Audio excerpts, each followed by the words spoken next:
Seconde épître de Paul aux Corinthiens, chapitre 2. Je résolus donc en moi-même de ne pas retourner chez vous dans la tristesse. Car si je vous attriste, qui peut me réjouir, sinon celui qui est attristé par moi? J'ai écrit comme je l'ai fait, pour ne pas éprouver, à mon arrivée, de la tristesse de la part de ceux qui devaient me donner de la joie, ayant en vous tous cette confiance que ma joie est la vôtre à tous. C'est dans une grande affliction, le cœur angoissé, et avec beaucoup de larmes que je vous ai écrit, non pas afin que vous fussiez attristés, mais afin que vous connussiez l'amour extrême que j'ai pour vous. Si quelqu'un a été une cause de tristesse, ce n'est pas moi qui l'a attristé, c'est vous tous, du moins en partie, pour ne rien exagérer.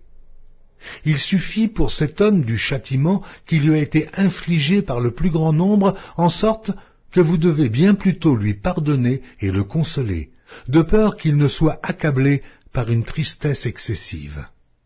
Je vous exhorte donc à faire acte de charité envers lui. Car je vous ai écrit aussi dans le but de connaître, en vous mettant à l'épreuve, si vous êtes obéissants en toutes choses. Or, à qui vous pardonnez, je pardonne aussi. Et ce que j'ai pardonné, si j'ai pardonné quelque chose, c'est à cause de vous, en présence de Christ, afin de ne pas laisser à Satan l'avantage sur nous, car nous n'ignorons pas ses desseins. Au reste, lorsque je fus arrivé à Troas pour l'évangile de Christ, quoique le Seigneur m'y eût ouvert une porte, je n'eus point de repos d'esprit, parce que je ne trouvais pas Tite, mon frère.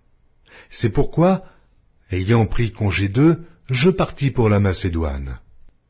Grâce soit rendue à Dieu, qui nous fait toujours triompher en Christ, et qui répand pour nous, en tout lieu, l'odeur de sa connaissance. Nous sommes, en effet, pour Dieu la bonne odeur de Christ parmi ceux qui sont sauvés, et parmi ceux qui périssent. Aux uns, une odeur de mort, donnant la mort. Aux autres, une odeur de vie, donnant la vie. Et qui est suffisant pour ces choses? Car nous ne facilifions point la parole de Dieu, comme font plusieurs, mais c'est avec sincérité, mais c'est de la part de Dieu que nous parlons en Christ, devant Dieu.